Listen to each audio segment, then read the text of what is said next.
So, hi, everybody. How's it Hello. going? Thank you so much, everyone, for joining us bright and early for this Scranton Talks on a Saturday morning on the East Coast. My name is Desiree Zielinski, and I am the co founder of the Independent Film Creative Hub.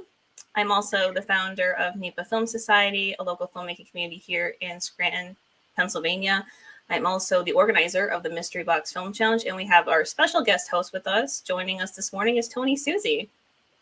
Hello. I'm filling in for Luz today. Hopefully to live up to the great work that she does here. I'm a longtime watcher of the live, one-time guest, and now first-time co-host. So I'm local filmmaker and designer, and I've worked on a bunch of projects in the area and in the whole Northeast from a design standpoint.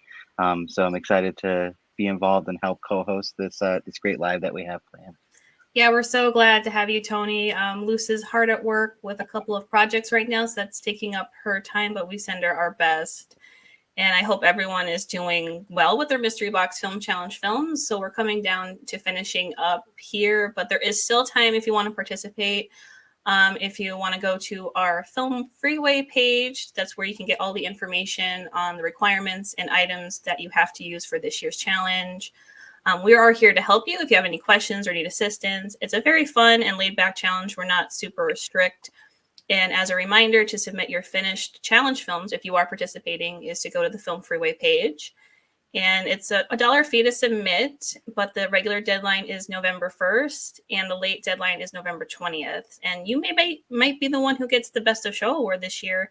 And we gave out a cash prize and a certificate last year. If Tony, you want to talk about it a little bit? What your Yeah, experience? yeah, for sure. I participated in the mystery box the last, I say like 4 or 5 years. And the last 3 years, 3 years ago, I was actually fortunate enough to be on the winning team, writing, directing the film that won the best show. And then additionally, last year I was helping to produce and I was the cinematographer on the best of show winning film. So it's always a great experience to get out there, make a film, that film that you've been wanting to make. It's a good challenge to try and get it within the time frame, gather all your resources, and get out there and interact with other filmmakers. So filmmakers get doing it, get finishing it, and get them in, and that way you get meet all the requirements. There's an opportunity to potentially have it up on in the NEPA Film Fest and have it screened in front of an audience. So that's a great thing and something that you don't always get. So get going. We're excited to see them. So. Yeah, if you guys make a challenge film, we do show them at the Northeast Pennsylvania Film Festival, which will be happening in April of next year at the Waverly Community House. So that'll be fun. Next, we have our NEPA Film Society Indie Filmmaker Meetup that's happening at Backyard Ale House this time on October 29th at 12:30. It will be our last meetup for the year, and we hope to come back ready in January of 2023. This is a casual event to come together, hang out, network for all the film enthusiasts and filmmakers here in Northeast PA and beyond. So that's happening towards the end of the month. Yeah, then additionally, what Luz is hard at work on, there's another great event that's happening on October 22nd. That's a Saturday, and that's Palette, the Children's Arts Festival and Show Screening. So it's an art fest that starts at 12, and the screening of the show will be at 3 p.m. They'll have a fun day before the screening of different types of art forms and demonstrations by artists that are profiled in the actual show. So that'll be really exciting. As with every Scranton Films event, there's you know a red carpet, the photo booth, refreshments, popcorn, just tons of fun art related activities. And the cast, I believe, will be there as well. So, it's all kid friendly but it's really for all ages. So, just whether you're 2 or to 82, like it's a great thing to be out and show up for the community and not only the local film community, the local arts community, and it's going to be a great time. So, yeah, just hope to see Yeah, you all there. bring kids, bring Local, grandkids, your for sure. friends. Everyone's going to be great, and everyone's been hard at work who's been. Congrats to Luz and everyone on the team for doing that. It's going to be great. And one more thing that's happening today. It's the NEPA Horror Fest 2022, 13 short films. It starts at 12 o'clock today at the Circle Drive-In in Dixon City. That's an afternoon event. If you want to get your horror fix for the time of October here, and the films start at 9 o'clock. So that's happening today if you don't have anything going on. So head up to the NEPA Horror Fest. I think that covers everything that's going on, which is great stuff happening here. But we're here. We're so excited to have the executive producers of Strings Attached here. Strings Attached is an award-winning international anthology series set within a fictional online dating site. The series tells the stories of people looking for love and trying to connect during these disconnected times. The show endeavors to go against expectations and challenges, preconceptions of age, race, gender, and culture. Each episode plays with different genres, new characters, and features an unexpected flip or revelation. Things are not always what they seem in the world of online dating, so we're going to show the trailer in just a minute. Bear with me, I'm bringing it up. And we're going to bring in our guests. Yeah, I just want to say, we're excited for this actual show today. We have the executive producers, 4 executive producers, and we'll intro them after. But we have Andy Wolf, Lucinda Bruce, Jessica Hutchinson, and Marie Forster here. So yeah, check out the trailer, and then we'll jump into the conversation. Pretty much our first international show, which is exciting. Yeah, and great. So we'll show the trailer. Ah, sur ton profil, il n'y a pas marqué que tu joues comme un charrier. Jouerais comme un quoi? Sorry about that. Oh, this is so embarrassing. It's fine. Let's pretend it never happened. 谁说宝贝？房间里有男孩吗？ Oh my god, एक second. मतलब तुम्हारे robots, AI, or as I like to call them, awesome insan. Men du, hva driver du med egentlig? Jeg jobber som etterforsker for Kripos. Nei, seriøst? Wow. You're a Blackpink fan. I don't know who Blackpink is, but I really want to give you 2 black eyes right now. How about you? Exorcist, 25th anniversary edition.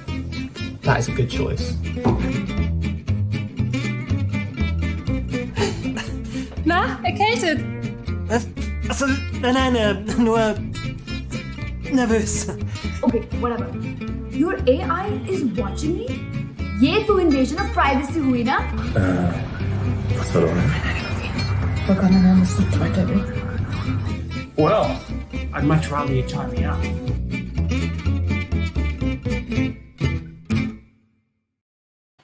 Yay! So we're going to bring on Jessica Hutchinson, Lucinda Bruce, Andy Wolf, and Marie Foster. So glad and so thankful you guys can join us. You guys are coming from all over the world. So I'm so glad you guys could be here. And we're going to get started. So I think we're going to go around the horn. If Tony wants to get started with us. Yeah. So we'll start with Andy. And Andy Wolf is an award-winning actor, filmmaker, and senior motion editor based in the UK. Studied music at university and has worked on a variety of projects, as well as in the theater and film. He's also a showrunner and originator of Strings Attached, as well as a executive producer. And this show swept up 9 awards at film festivals, including Best Drama and Best Web Series at the recent 2022 Seoul Web Fest. So multi-talented. Everybody here seems to be very multi-talented. Yeah, so definitely. we're excited to get into that.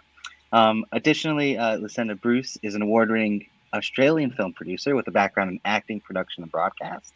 She's produced many different kinds of short films, music videos, and several feature films that have been in the festival circuit and nominated for awards and won awards internationally.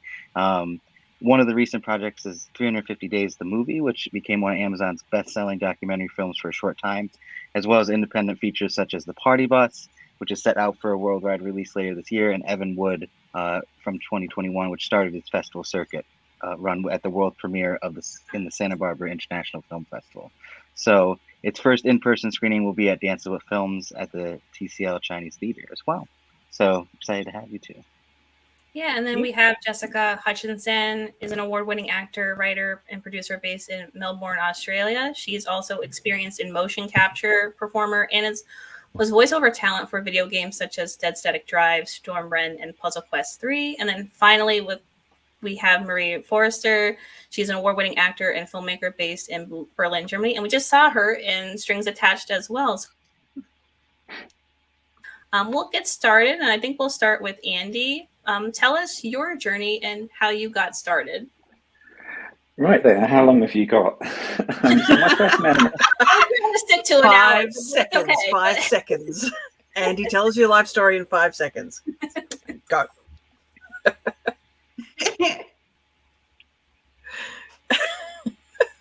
Oh, I think did he get No, frozen? he may have been frozen. There was too much information that was about to come through. Yeah, so- it overloaded the internet. Well, we can go over to Lucinda if you want to. Yeah. Oh, no.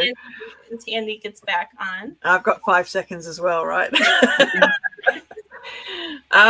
Look, I've always wanted to be in film. I've loved it ever since I was little. I've performed ever since I was little, sung and danced and all sorts of things. But about 10 years ago, I volunteered to do behind the scenes photography for a short film after moving to Vancouver in Canada, and ended up producing it. And it's just gone on from there.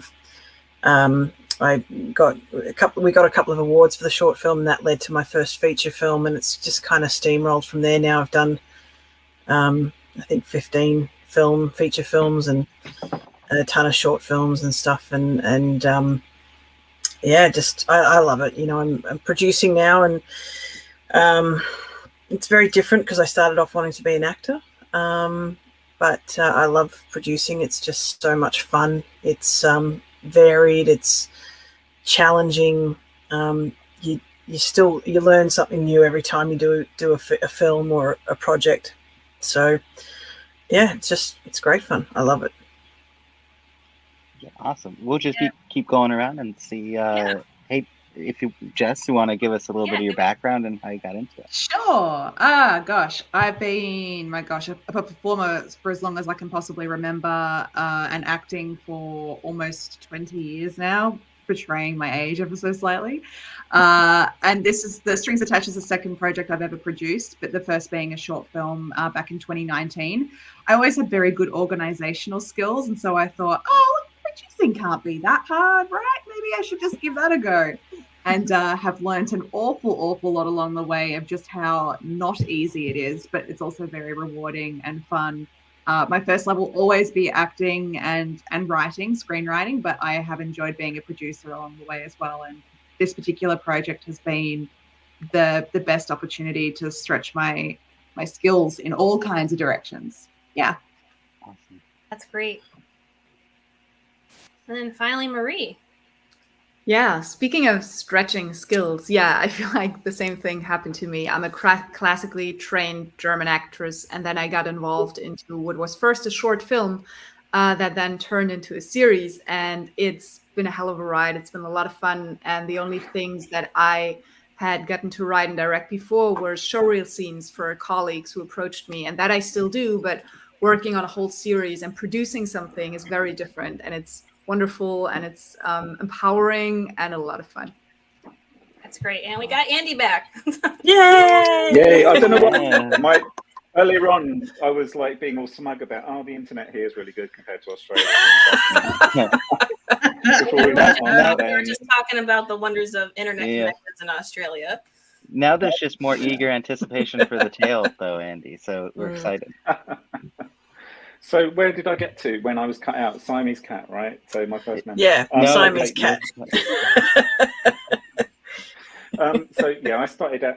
I loved your introduction, by the way. I'm thinking of I'm just going to record that and play it before I meet everyone because it was really lovely. Thank you. So I started out in music. Studied music at university, and I did my first bit of acting there, mainly because I had the option to do 10,000 word essay or put on a short play. So that was my first taste of acting. Really loved it, but I was in the middle of a music degree and first person in my family to go to university, so I wasn't about to bail in the middle. So I retrained in quite late. I came to acting quite late in my 30s. I was like, I've been meaning to do this. Retrained at a theatre. Got some of the training there involved writing short scenes, so I got involved in writing a bit then. Later I got into film, just trying to sort of find a foot in the door. Lots of indie films, read lots of good scripts, read some terrible scripts, but I did really feel that I clicked with actors more than I had with music. I spent most of my sort of formative years and into my early 20s around musicians, I just felt as soon as I got involved in acting, actors and filmmakers specifically, I really kind of clicked with. And then in the meantime, I become a freelance motion designer and editor. So yeah, so that sort of led me to where I am today. And this project, I know we're going to talk about it more later, and I just wanted a potted intro, but that sort of tied together all of these various strands of random stuff that I've done throughout my life. Yeah, I think that's really great. So like, I think it's a great story to tell people that you don't have to, it's not too late to go after something. If you started down one path and it's like maybe you're in your 30s or your 40s, but you are interested in something else, it's never too late to go down another path. That you can be involved in many different things and see where the path takes you. But that's fantastic. So how did you guys all ultimately meet to do Strings Attached? It's like you're all like, we're on Australia. On a Germany, dating site. We all met on a dating site. No, we're all wanting each other. No, we didn't. We just all started dating each other, and then that was it, you know. Yeah, it was obvious from there that we should make a show about it. No, that's not what happened. Just to clarify, just in case anyone thought that. No, so myself, Jess, and Marie all worked with an LA acting coach called Jo Kelly, who's really lovely, and she does online remote courses for freedom in acting and various other things, purposefulness and stuff like that. So we met they have a very sort of very active Facebook group, and people upload stuff, upload scenes you're doing, upload exercise you're doing relating to the classes. And so I've been a part of this community for a little while. Without going into too much detail, I was actually one of the people being coached in the recorded online course for Jo. So so those guys kind of randomly knew me through that, and then I was interacting still on the Facebook thing, and so that's how we met, basically. Anything to add, Marie and Jess? I mean, I wanted to add. So that's how Andy, Marie, and I met, but then I actually met Lucinda in a completely different way, which was during 2020, the American film market was held online. So normally it's held in person. Is it in Santa Barbara, Luce? Where is Santa Monica. Santa Monica. Okay. I knew it had Santa in the name of it. Anyway, so yeah, normally it's held in person every year, but because of the pandemic, that was the first time they decided to hold it online. And a producer colleague of mine here in Australia recommended that I buy a ticket to go and attend it virtually, because you just never know who you might meet. Great networking opportunities, and you would learn a lot, you know, as an indie emerging producer to go to something like that. And so I thought, why not? I'll spend the money. And I did. And then randomly joined a online table, because they had like a virtual conference set up where there were different tables and you could go and just hang out with people. And I sat down at this table and heard this Australian accent and went, "Oh, are you Australian?" And she's like, "Yeah, hey, it's Lucinda." And I'm like, "Oh, where are you?" And she's like, "Oh, I live over here." And I'm like, "That's 2 hours from where I live. How come I've never heard of you in my life? You sound really impressive and cool. We can maybe friends for life, because I think I love you now." And so that's how we met. We met at this conference, and she hasn't been able to get rid of me since. But then when we were working, I've tried. You have, unsuccessfully. Will the collaboration into existence? Yeah. But then when we were working on Strings Attached, I think it was early 2021, we were starting to get a bit serious about, you know, what we wanted to do with the show once it was complete, even though we were nowhere near being complete at that point in time. And I remember talking to Andy Marie about how I just met this amazing producer last year, and she's really great, and she's got, you know, fantastic connections, you know, when it came to distribution and all kinds of things, and how it'd be amazing to have someone of her caliber and experience come on board just to help support the show. And Andy and Marie said, "Yeah, let's meet her." And then they did the same thing that I did, which was within 5 minutes of meeting her, they went, "Oh my God, we love her. Where has she been our entire lives? We need to keep her forever." And so that's how we all came together. And now I can't get rid of any of them. Yeah. No, it's good fun. They've been fun. It's It's Tony, been fun. do you have It's anything good else fun. to add on that? No, it's great because it's wonderful to see because things happen like that here as well. Like, Yeah, you same thing. work on a project in one capacity with somebody and they're like a PA or like a side thing, and then it's like the next one you're full on collaborating with them as like a co-writer or something like that. So it's good to see that it expands internationally as well. So yeah. That's all thanks to AFM. Yeah, I'll have to remember that. Which is great. And it's a great thing, I think, that any budding sort of filmmaker that wants to get a taste of what, the business side of the film industry is like, that's something that you should attend without any expectations or hopes of getting your film financed or distributed, but just attend for the experience. It's a great experience. Yeah, it's definitely something we'll have to look into. Definitely, I'm going to look into, certainly. So with Strings Attached, we did see the trailer. It looks very fun and interesting. So how did you come up with the concept of the story, and what was the inspiration for it, essentially? Anyone wants to take that? Okay, I will. No, wait, no, I didn't come up with it. So yeah, it had a bit of a weird kind of inception, I suppose. So it was in the first lockdown, like everybody across the planet, and went into lockdown. Work died off, and like everyone else, I was like, what am I going to do? I need to do something. No acting, there was no editing, bouncing off the walls, because I like to always be doing something as well. The worst thing you can do with me is boredom. So I saw an online competition at the BBC, which you probably know as the Broken Biscuit Company. And they... That's not what it actually is.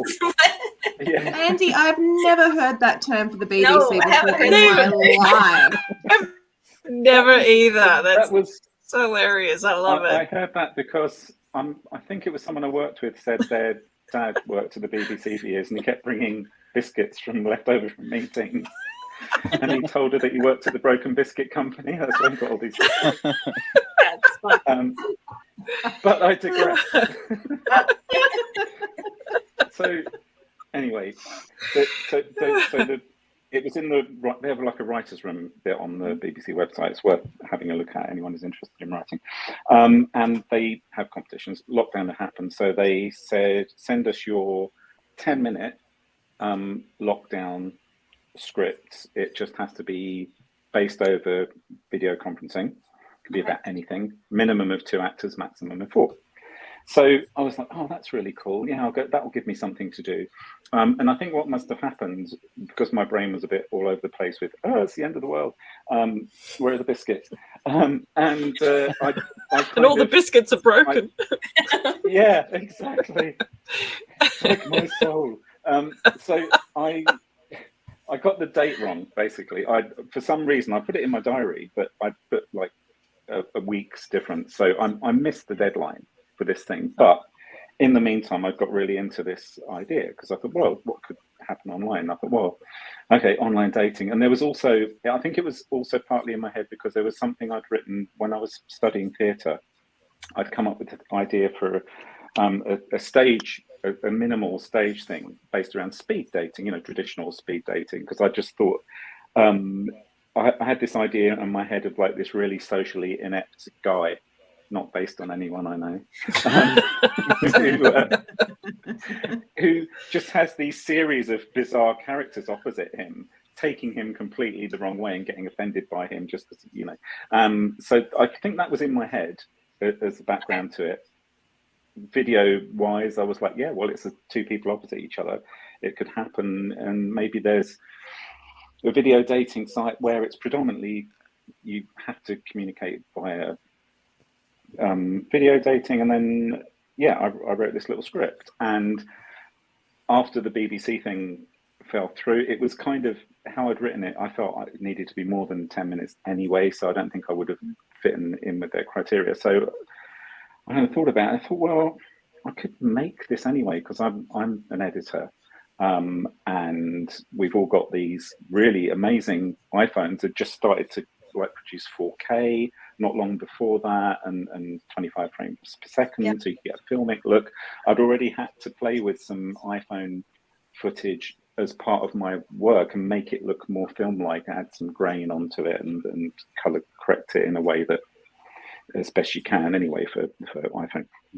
So I thought, great, I'll go to my acting group on the Facebook acting group and say, hey, who wants to get involved in this? Did a table read, and Marie and Jess were involved in that. There was a third character, and a guy from the group who got involved, who we ended up recasting for, it's a long story, but we had to get someone else eventually and reshoot his part. The guys enjoyed the script, and I was like, yeah, let's just do it. If you guys got iPhones, great. Maybe I should be just saying fruit-based devices. Maybe I shouldn't be sort of advertising on here. But have you got a fruit-based device? And the guys did. So we went ahead and filmed the pilot, which was initially, because I was still quite new to writing. It was very long. It was like 20 minutes. It didn't need 20 minutes, so eventually we cut it down. But yeah, anyway, in the process of filming that remotely, we had to overcome a lot of difficulties, which we'll get to right now. And we all sort of bonded quite well then, because we had to recast the chap who had initially agreed to be in it, and had some technical difficulties, then didn't want to reshoot. So we had to advertise, because there's no one else in the group who fitted for various reasons in our acting Facebook community. So we ended up going on to places like Star Now and Mandy and advertising for actors. And then we had to look at, suddenly we're casting, which I'd never had to do before, which was really interesting. And we found someone who was really good, who could act against what we'd already shot, because we liked what we'd already shot with Marie and Jess actually in it as well, as you know. And yeah, it kind of worked out. But at the end of that process, we'd all really bonded as a team, and we'd got, having to do things like the casting and coordinating stuff and all that. It was a lot more involved than people, and certainly than I imagined anyway. And I think it was Jess, wasn't it? We had and you were like, we could have some more episodes of this, couldn't we? This premise of two or more people via this dating site, it could be episodic. So we kicked it around a bit, and those guys Marie wrote German episode, Jess wrote what we used to call the Australian episode, that was actually filmed in Norway and Germany. So Netherlands. Yeah, I'll let someone else pick up from there. Marie, do you want to go ahead? So then Jess wrote an episode and I wrote an episode, and we get into the idea of making it as international as possible. So we reached out to people who were all as well in lockdown, which was good for us. Everyone had time. And it was basically, the idea was to find people from different cultures and in different languages who would want to write for us and develop stories with us that could fit into the world of online dating and this website that we had already created. So we did, and they pitched ideas, and we worked with wonderful creatives, and then we developed the thing from there. I mean, that's the short version, right? So I think what's special about it is that every episode had a different writer, in some cases different director as well. That kind of varied, but all the stories were developed individually, with us being like showrunner, Andy, and also script editors working with people on their ideas and making sure that all these ideas and languages and different cultures that we wanted to be a part of it kind of fit into the same world. Yeah, it's fantastic. Awesome. Now, the one thing to add as well as... Sorry. Oh, go ahead. No, go ahead. Sure. I told you I didn't stop talking, didn't I? No. It's okay. The one other thing to add is as well, as we decided, okay, it's going to be a series, we also put a lot of work into, I wrote like an overall story arc of, well, we had to write down the rules of that world because, you know, if someone put in one of the scripts, oh, I left swiped on someone, it's like, no, we don't have swiping in Strings Attached. I knew that in my head for some reason, but they didn't. So we had to just write down a technical kind of like, not just filming technical, but technical, what happens in this world, what you can and can't do. Then I came up with a larger background story that's hinted at, and, you know, if touch wood, we get funding for a season 2, there's like a, I won't say sci-fi, but there's an underlying undercurrent, and the writers were great because some of them really took that idea and ran with it and put in little hints to what might be really going on. Awesome. Yes. From a producing standpoint, you talked about a lot of like the challenges of making this remotely and kind of on a shoestring budget, but like I'm gonna kind of throw it over to Jess or Lucinda of like coordinating everything and producing everything and making sure that all the, like, it's a great big overarching story and you have a lot of great actors as well. How do you set about starting to produce that essentially? Go for it, Jess. Thanks, Luce. I couldn't have sounded more Australian as I said that too. So one of the best things that I think was up all of our sleeves in terms of skill sets was just our desire to try and keep this process as organized as possible in a way that made sense. And so particularly when it comes to time zones and to making sure that, you know, if one of us is asleep and the other person is awake, how are we going to, you know, make sure that stuff that needs to get done gets done? How are we going to make sure that we don't lose track of things? We just very much relied heavily on, I don't want to do an advertisement for them, but I am. Google. Google was the best thing ever. Google Drive, Google Docs, Google Spreadsheets. That was the thing that kept everything ticking along for us. So we have this really beautiful file system that we have online with Google Drive that tells us, you know, where everything is saved. And we have a meeting document that I think is, last time I had a proper look at it, was over 140 something pages because we've recorded every single meeting that we've ever had on it, where we've listed all of our to-dos for the week ahead, where we've listed all of the things that we've discussed. We can keep note of all of the decisions that we've made on things like episode order or things like, you know, we need to get in touch with these people to follow up this thing or that thing. Who wants to take care of that? It's that person. Oh, we need to query this piece of this distribution form for the sales agent. How are we going to keep track of that? You know, everything is kept organized in this Google Drive and in our Google documents to make sure that we were able to coordinate everything effectively for the entirety of the shoot and every aspect of production, post-production, pre-production, casting, everything is being very diligently managed online via cloud storage and Google. Thank you, Google. I love you, Google. Everything's Google. Soft plug. Please give us money for another season, Google. Yeah, give us money for season 2, Google. We love you. Yeah, speaking of that, you're talking about like possibly getting some grants. Like, what kind of fundraising specifically did you do in the beginning, and what are you hoping for with fundraising?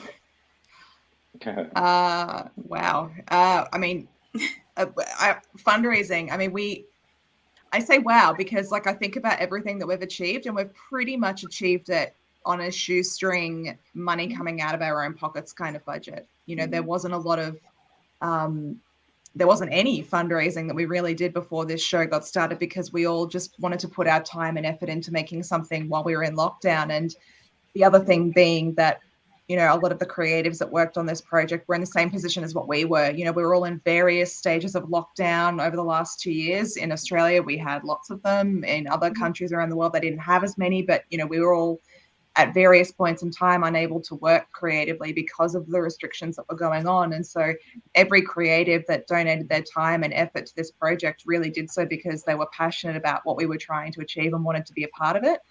That being said, you know, if we are able to sell the show and you know, it does well, you know, everyone who has been involved in the project knows that they're not, you know, going to be completely cut out of the pie with the way things are going. You know, we've always been very upfront and honest with our creative team that, you know, as much as we would love to be able to pay them up front, it wasn't a possibility this time around. But that's why we're looking at different funding streams and ways of potentially sourcing investment for a second season, because we've really enjoyed this and we're open to exploring all options. We did pay our actors. We did a minimal kind of like a thanks. Here's a few quid. You can go out and get a few drinks. But we also we sorted out contracts with them as well. So it's like, okay, so you're getting X amount now, which I know is not a lot, but if we manage to sell the show and if there's anything left after our expenses, then, you know, here's a decent day rate that you'll get back maybe later on, just as a goodwill thing as well. Do you know what I mean? Because if we don't, we may well not make any money out of it. We didn't really do it to make money. Exactly. We did it just to be creative. Yeah. But that brings us to a really actors ourselves. Yeah. But that brings us to a very important point, is contracts are very important, regardless of what level of filmmaking you're at. And there's various sort of places and sources that you can get contracts from, but it doesn't have to be extensive or complicated. Just make sure that the basics are in there, and, you know, always do contracts around any projects that you're doing and working on. And it's imperative to protect yourself and to protect the people that are helping you out. And I think that's also one of the reasons why, you know, we talk about this a little bit too, is because everyone who's been an indie filmmaker knows how hard it is to get anything made whatsoever, and they know how difficult it is to be able to get funding for anything, to raise investments, and we've all worked for free, you know, countless times on all kinds of different projects, you know. So it's something that I think is important for us to acknowledge as well, because, you know, we've won some really incredible awards with this show, and I think it's proof that, you know, you don't have to have a budget of millions and millions of dollars to have a show or a film that resonates with audiences and means something to the people who are watching them, because we were able to achieve what we have on effectively passion and time and in-kind resourcing. Amazing. I also feel like one of our advantages was that we didn't know what we were getting into when we got started. And that was a big plus. I don't know if at the beginning of lockdown, I would have made a commitment for like 2.5 years now. I might have been like, oh no, this will be over soon, and I will go back to whatever I was doing before. And I also feel like it's a good thing that we kind of decided things as we went. So with every new level, there were new opportunities, but also new obligations. The contracts were a big deal. I remember having sleepless nights over that kind of stuff. Figuring out many time zones, like organizing this it's so much work, and it's very beautiful. And I think it's a good thing that we didn't know how much work it was going to be when we get started, but we figured it out along the way, which is why in the beginning we didn't do any fundraising, because we didn't know what we needed, right? Yeah. Mm-hmm. Yeah. But I think it's the same here. I think you could do any project. It's like, hopefully people out there, don't let the money stop you from doing something. If you have a passion project, if you can find people who are passionate about it as you are, who are just wanting to be creative and make something and have a passion for filmmaking and anything else, and you can really do anything. But Andy, you wanted to say something? Oh no, the only thing I was going to say as well, obviously a big help was that we had editing in the team, because that, you know, that could have got really difficult. Trying to sort of get someone to do that unpaid. It's a lot of work. Yeah.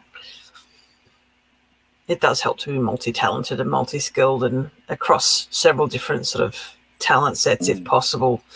You know, particularly in sort of independent sort of projects and such, it helps tremendously.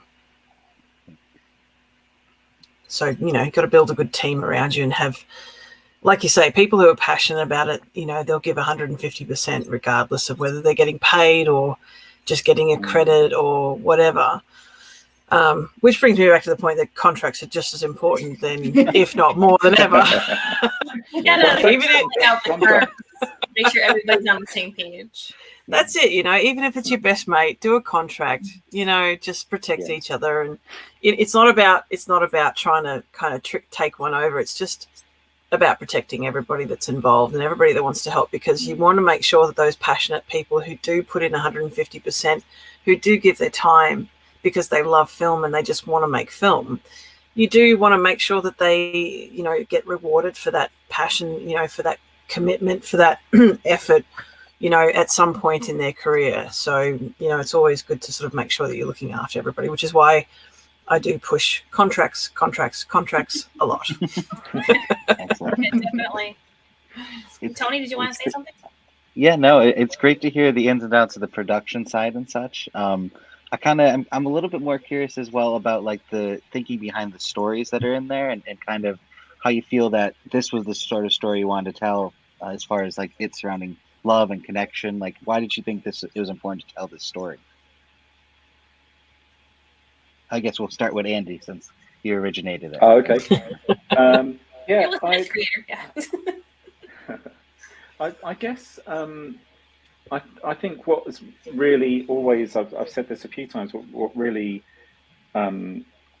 is quite, I think, poetic or ironic, if you're talking to Alanis Morissette, is that in probably the most disconnected times we've had worldwide, we managed to create something that has connected to people across the globe in different languages and cultures, and some episodes being filmed in literally 3 different continents. So I think that in itself is quite that even now, more so now, that sort of connection is more important than ever. And as we're coming out of various lockdowns, hopefully, and it's going to, just improve to get back to normal. I think the thing that a lot of people are taking away from it, I was chatting to someone recently, is that it's connecting with people seems even more important now, and finding your community and your tribe, both locally and now online, as we have found. I mean, the 3 of us who were involved from the start, met for the first time couple of months ago in person after 2 years of working together. Wow. Yeah, it's anything with what has happened over the last 2 years. It's like how connected we all are, even though we're on different countries and continents, that we're all really connected in some way, and everything affects the other person or affects the other country in some way, which is very interesting. So speaking, like, if you want to go around the horn, like, what are some ways that you guys stay creative, especially during these lockdowns? It's like you're doing nothing essentially. And it's like, how do you stay creative? Like, your top thing that you want to stay creative. You want to get to Jess first and go around the horn? Sure. I think the thing that works best for me is collaboration. So I always prefer to work alongside other people or bounce ideas off other people. I'm okay to work on things on my own, but I start to go a little bit cuckoo if I can't sort of have that back and forth, even if it's just, to say, oh, I've been working on this idea and I'm sort of stuck at this point, and all of this has happened in the story until now. I'm not sure what to do here. Then someone will usually say to me, oh, you should do this. And then I go, oh, amazing. And I can then keep going and I can keep writing whatever it is. So the ways that I stay creative when the going gets tough is I tend to sort of follow whatever spark is lit in me at that moment in time. So even if I've got a script that I've been working on for over a year or something, if there's another idea that comes to me and sparks at me and nudges at me and gets really persistent and it's like, wait, you need to work on me right now because I'm really interesting. I usually just have to follow my passion and my interest and follow what that story is about. And then I watch an insane amount of just film and television because I love it so much. It's how I unwind. It's how I, get my brain to work a bit differently and creatively. And it's the way that I continue to feel connected to the creative film community around me too, is by watching stuff that's how I stay creative. That's great. You want to go to Lucinda next? Well, for me, it was interesting because before the pandemic, I was very busy. I was traveling between LA and here, back and forth quite a lot. And I had just shot a feature film in LA before this whole thing sort of hit the fan. And trying to stay busy, it wasn't really a problem for me. I had about 30 projects in development, in various stages of development and pre-production and stuff like that. So obviously they couldn't get filmed, any of them, but there were quite a few of them that were just purely in that development stage of working with writers and getting them written. And Jess knows we've worked on a couple of projects like that as well. And it actually gave me time to do that, which I didn't have as much of before. And I'm not complaining at all, because it's very luxurious being able to travel back and forth and go to other countries and such, which not a lot of people get to do. But it really gave me time to actually chill for a bit and focus on story, focus on developing, focus on packaging content and pitching content, and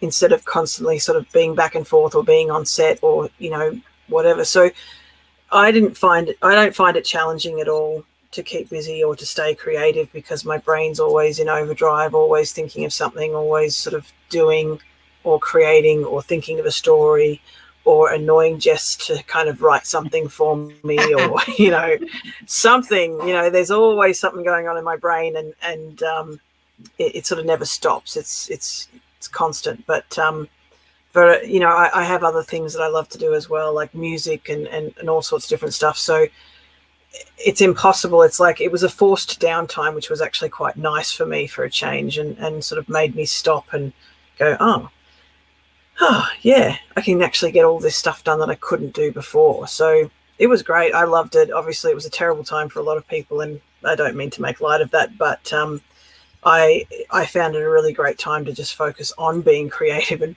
having the time to just do story and create characters and create worlds, which I love to do as a producer, as a creative producer, which I don't always get to do on projects. So it was really good that way. Yeah. Marie? Yeah, I feel like time is a big thing for me as well, because I usually feel that inspiration comes easily. Like I walk down the street and I get inspired, or I read the newspaper and I think, I have to do a film or story, a scene about this. But actually finding the time and also the focus to follow through with an idea, I feel like that's where I start to really get creative. And sometimes it's just about everything else falling through.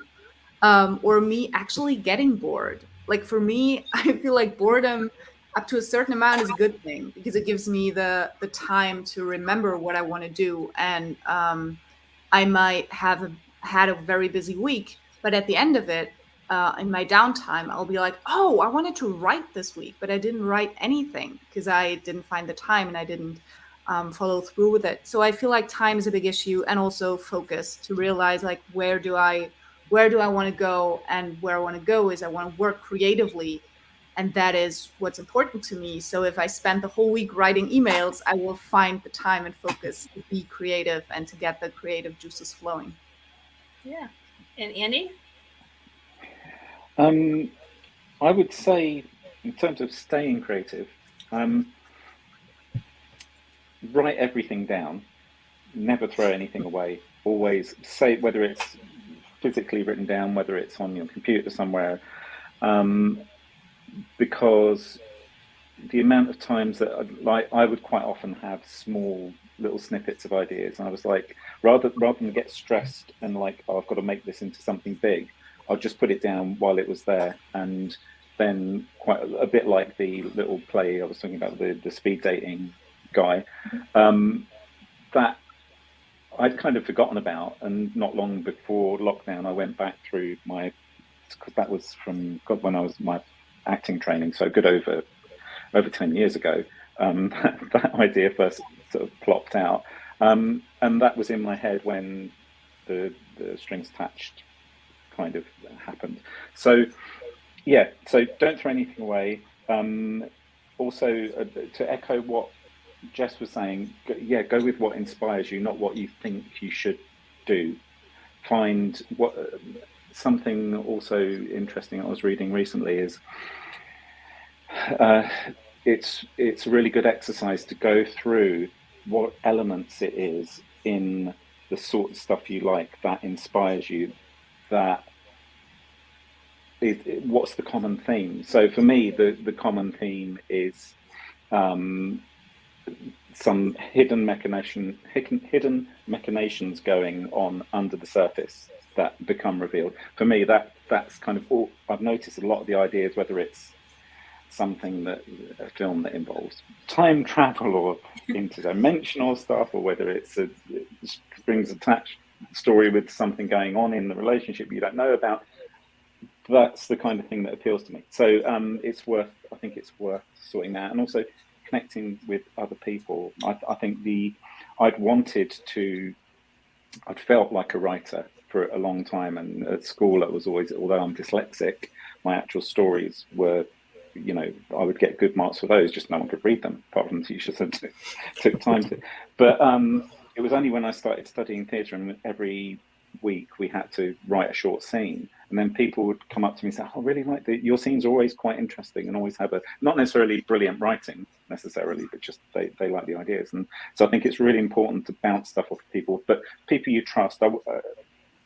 There's the downside. I think Stephen King in his On Writing book says, don't just show everyone your stuff, even though you really want to. I think that's more for sort of novel writers. But he also says, if you have a trusted person, show it to that trusted person. And I think that's really important. And working with these guys has been, we've all bounced off each other, I think, and some of the other writers we've worked with as well. Yeah, I think with Tony and I want to put our 2 cents in of what we stay creative. It's like I have a little whiteboard of I film my ideas of this would be a good film at some point, and then I'll revisit it at some point. Like with the film challenge that we talked about earlier with the Mystery Box Film Challenge, I can do this for this, and I had an idea, and I made a film last year. But Tony, I know you have some inspiration ideas that you do. Yeah, I think everybody's kind of hitting on the head. Really hit it on the head of have a lot of different things going on in different stages, so that when you don't feel inspired on one for writing, you feel inspired on the other one for maybe editing. And if you don't feel inspired for editing, you feel inspired on the other one for breaking it down and for doing a script breakdown and producing. That whole idea of having a bunch of balls in the air at various different heights, I guess, juggling different things and then going back and forth so that you don't ever feel like there's something that you don't feel inspired to do at that point. There's a lot of different things out there that you're working on. There's a lot of different things for you to bounce back and forth between, which is really that's the best way that I found. And also just finding that inspiration to fuel the projects as you're doing it. So, yeah. And it kind of a little bit riffing on the idea of inspiration, how do you guys kind of find ways to really support each other, but also emerging filmmakers and connect those? Because you have a lot of experience and are multidisciplinary with your approaches. How do you find ways to get new people into the fold of the collaboration? I know you said online groups as well, but just another you can talk briefly on that. We'll start maybe with Jess. For me, it's I have a weird superpower that I have, and Luce knows this and has witnessed this. I have a really weird superpower. I'm very good at networking, and I don't know why. And I think it's possibly because I go into every opportunity expecting that I might make a new friend. And usually because I do that, I connect really well with other people, and I file them away in my head for another day. So I'll be working on something and go, oh, I really need a great DOP for this project. And then I'll go, oh, I met that thing and I met that DOP and they were really fantastic. And they would be perfect for this because they're interested in these things and the film is about those things. And so I think for me, the key is that I always try to connect with people on a human to human friendly kind of basis first. And then from there, I usually find inspiration or ideas that work really well for those specific people to work with. And I think that's what's been really great about working with Andy and Marie and Lucinda, is just that we all have these really great ways of connecting with each other you know, that have been developed over working on this show. And when we got to hang out in Korea even, Andy and I got to film an episode of another web series with another filmmaker who was based in Japan with another actor who also lives in Pennsylvania. So there's just like... That's great. Yeah, it was really wild. But I think the reason that worked so well is because, again, you know, we were just open to having fun and playing with each other and being collaborative, and we connected really well. And that's where the inspiration came from, you know. So my best advice to filmmakers who want to find people to work with and also to be inspired by those people is just to go into it with like no expectations when you meet someone new, but go in with the expectation you might make a friend, and then you just never know what's going to happen once you've made that connection. Yeah, definitely.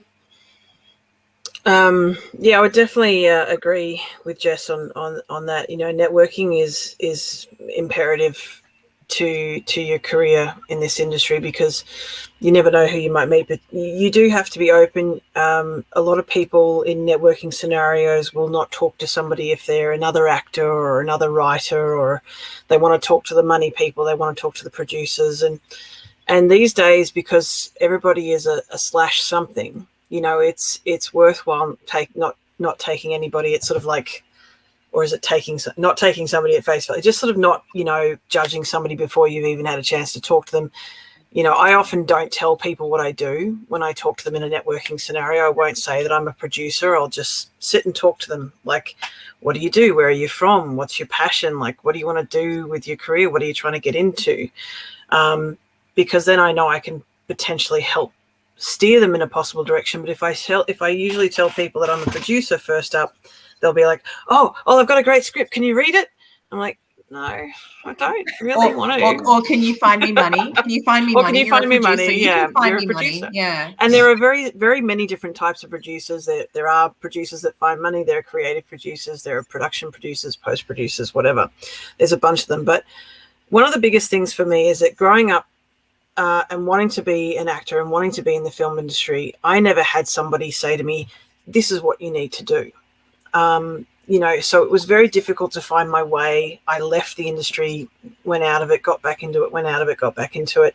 And I was very disheartened with it. And I felt like I was never going to achieve my dream. So I started at it quite late in life. About 31, I decided to move to Vancouver and pursue my acting career. But one of the things that I really want to do is as somebody now who's been in the industry for, you know, technically 35, but 10 years as a producer, I really want to help people. I want to help the me's of the world that didn't have somebody to sort of help them. So I try to help as many people as I can with advice or just something that kind of gives them something to go on, something to start their journey with, just a foot in the right direction, a step in the right direction. So for me, it's very important to help anybody and everybody who's passionate about filmmaking or who loves to tell stories or just wants to have a crack at it and is eager to do it.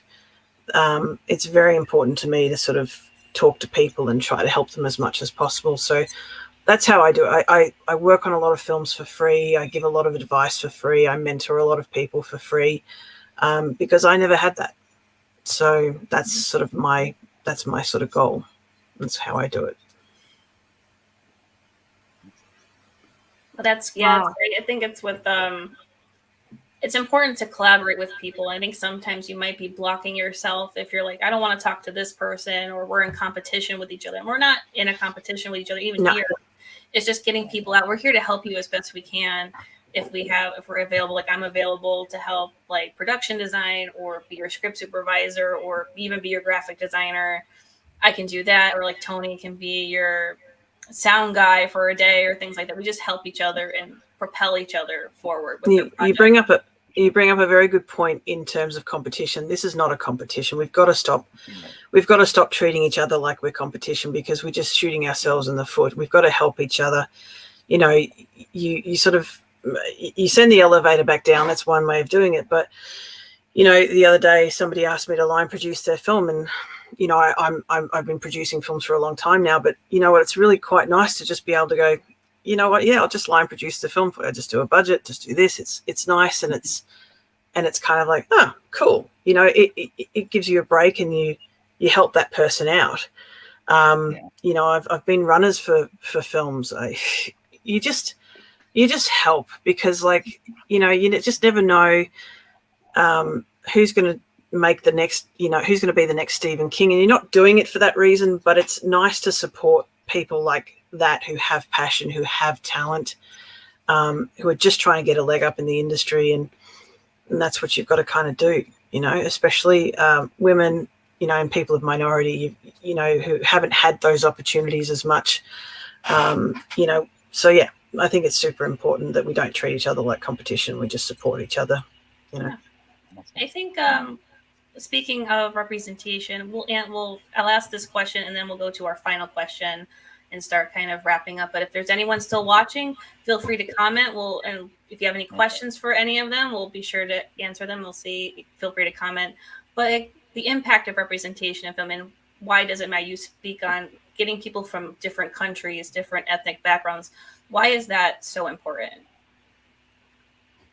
If anyone wants to take it. So, if Andy wants to take because it is. Because it is. Important.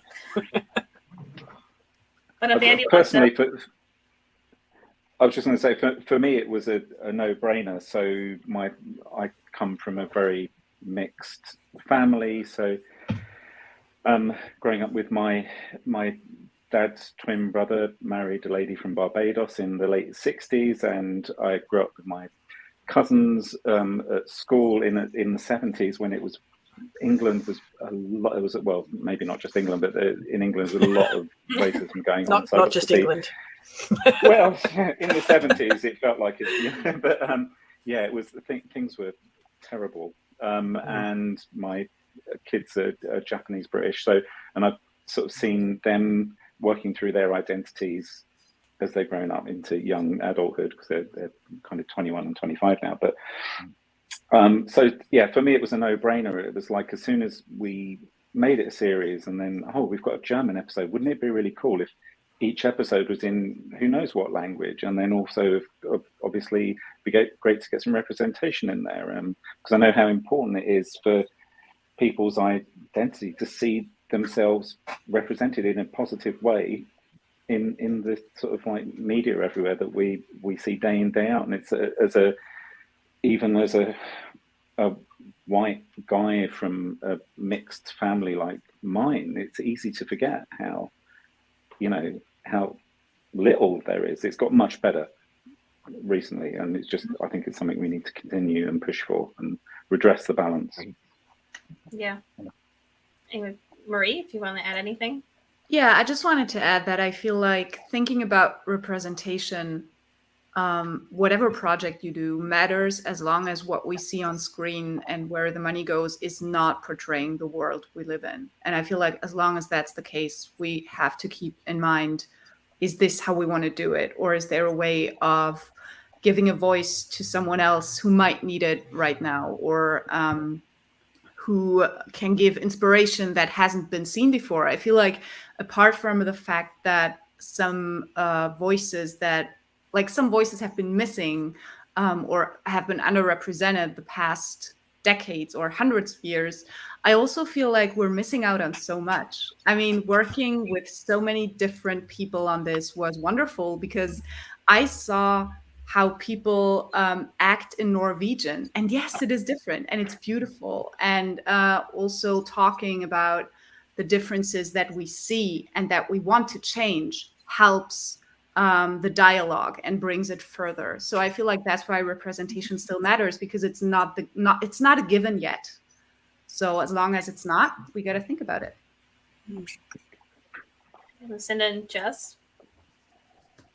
I agree. Go for it, Jess. Yeah, no, I mean, I was just going to say, I agree. Yeah, I mean, I think the thing that was really wonderful about, getting to work with so many different creatives on the show was just that, it wasn't just about, like as Marie said, we have a duty to make sure that we're not just putting a whole bunch of white people on screen, but like we also just really wanted to see these stories. Like we were just really excited to see a bunch of stories from people that have different experiences than us. And I think, it's, if you're thinking about, your project and wanting to be a part of the conversation and to improve representation on screen, and you're not really sure how to do it, I mean, just get excited about the fact that you're going to get to see something that you might not have seen before. You might be able to experience something that you couldn't have even imagined because you've decided that you are going to work with people that deserve to be seen and deserve to be heard. Yeah. I think, it's one of those things where love supersedes race, culture, color, everything, gender, whatever. We're human, and we're all searching for love, and we're all trying to find somebody to connect with, and to take people out of the equation just because of where they've come from is just stupid. It's pathetic and it's ridiculous, and it's got to stop. And we all and culturally we have different approaches to it, and that's what's fascinating is that we all have an innate need for it. It's built within our DNA. But depending on where you come from or where you're born, the approach to it can be vastly different, which is fascinating. It's just fascinating. And the fact that we don't want to learn that, or there are people out there that don't want to see that represented on TV or in films, is just nuts to me, because it's beautiful and it's fascinating, and it's what makes us, it connects us and makes us vastly different at the same time. And I love that. Yeah, that's great. Tony, anything you want to ask them or? No, before our last question, just so that we can let everybody know that's listening and going to watch later, like, where could you find Strings Attached, and what's the future of the project, as well as other projects that the group's doing? Yeah. Andy, if you want to take it, yeah. Nothing. Silence. I was just being very aware of letting someone else fill in. Well, Andy, whoever wants to jump in, as far as just so people know what the process, like where it is in terms of if they want to watch it eventually, Well, we are hoping to have it, streaming. It is sort of hope. I believe we're going to see it soon. No definite sort of details yet, but we are working on. Awesome. We're signing contracts and paperwork at the moment to get it out there, which is exciting. But did anybody else want to add anything to that? No. I mean, if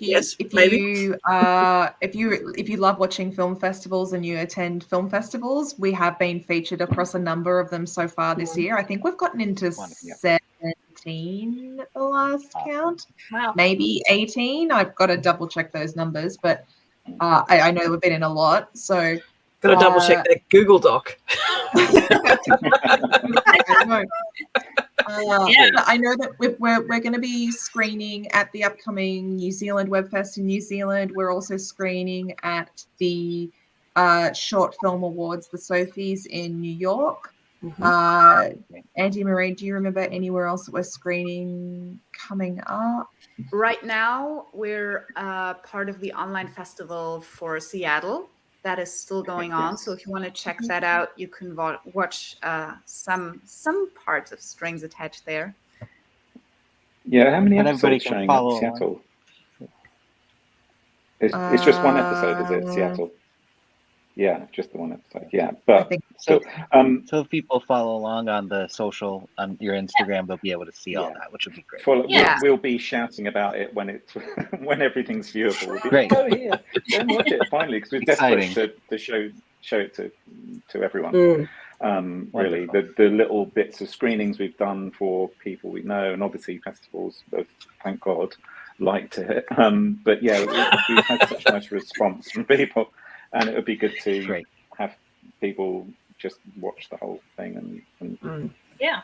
I mean, we laugh about it, but it is really wild when you make something and then people get to watch it and then they enjoy it, because especially this project, we've been in this bubble for just over 2 years, and it's been really intense and a lot of hard work, and then when people see what we've made, it's like, oh, we're not in that bubble anymore. Suddenly that bubble is either bigger because people have come into it to watch it, or the bubble has burst and it's now out there in festivals and people are having a great time watching it. It's very wild and fantastic at the same time. I get such a kick out of watching, for example, the Melbourne thing. You sent a couple of videos when people were watching stuff, like a room full of people giggling at something, like a little joke. It's like, it's literally the other side of the planet and someone's laughing at something I was involved in. That's lovely. Beautiful. Yeah. Yeah, it's great. Awesome. But our final question is for everybody. What advice would you give to up and coming filmmakers? We could start with Jess. Run. No. Close. Sorry. No. I mean, I think at the end of the day, if it's something that you really want to do, you will keep finding a way to do it, because, you know, I think we can all speak from direct experience. We know how hard it is to make anything. And so there are so many easier things to do out there. Oh my God. Like, if you could literally do any other job, and I can tell you now, aside from rocket science or becoming a neurosurgeon, there's like most things are easier than filmmaking in terms of its accessibility or its financial, you know, compensation. But if you love it enough and you can't seem to shake it, you know, it's one of the best things you can possibly do is to be a storyteller in this world and to talk about the human experience. So if you're ever unsure, if you've got a doubt, listen to your gut, and your gut will keep you on the right path. It'll keep you on the path you're supposed to be on. For me, I always tell people passion, perseverance, patience. You know, you've got to keep at it. It's not something that most overnight successes took 15 years plus. It's not an easy path to follow, but if it's your dream, don't listen to people that tell you can't follow your dreams. You've just got to go after it and do it, and it's going to be hard. It's not always going to be fun, but at the end of the day, you're either going to, you know, die knowing that you went after something you were passionate about and loved and were happy doing pretty much 99% of the time, or you're going to die going, well, I worked at an office job for 40 years of my life and I always wanted to be this, but oh well. I mean, the choice is easy for myself because it's just clear cut, but I do always encourage people to quit their day jobs and go after their dream job, because while ever you're relying on a plan B, you're not going to give it all you've got. You know, and it's hard and it doesn't work, and that's not for everybody. Some people need that plan B and need that job every day, and that helps them, but you've got to give it 150%, otherwise it's not going to get you there. True. Yeah. And I think also based on that, I would say just do the next step, whatever it is, whether it is stop the worrying and just get started, or whether it is finally finish it and stop, you know, trying to make it perfect, just get it out there. And the second thing I would say is enjoy the process more than anything you hope will come from the result. Like, enjoy failing, enjoy starting stuff with people that doesn't come through, that doesn't work out, learn from it, and then start another process and just move on. I think it's so helpful to get going and not get stuck in worrying or planning something. Mm-hmm. And Andy? I was going to say something very similar to that, really. Just do it. If you're sat there with an idea and it's so easy to not, it's so easy to just let things plod along. And I guess to bring it back to the theme of our show, they say it's better to have loved and lost than never loved at all. And I think it's the same with doing a project. Just do it. Even if it fails, you'll always learn something. Always learn something. If it fails, you'll learn something from it. And also the only other thing I wanted to add was do stuff for the passion. Don't do it because you think it's going to get you recognition, or it's going to get you loads of money, or it's going to get you this, that, and the other. Because that's like going into a relationship because you're going to be get to the end and you'll have been married. It's like you get into a relationship because you like the person. You know? So yeah.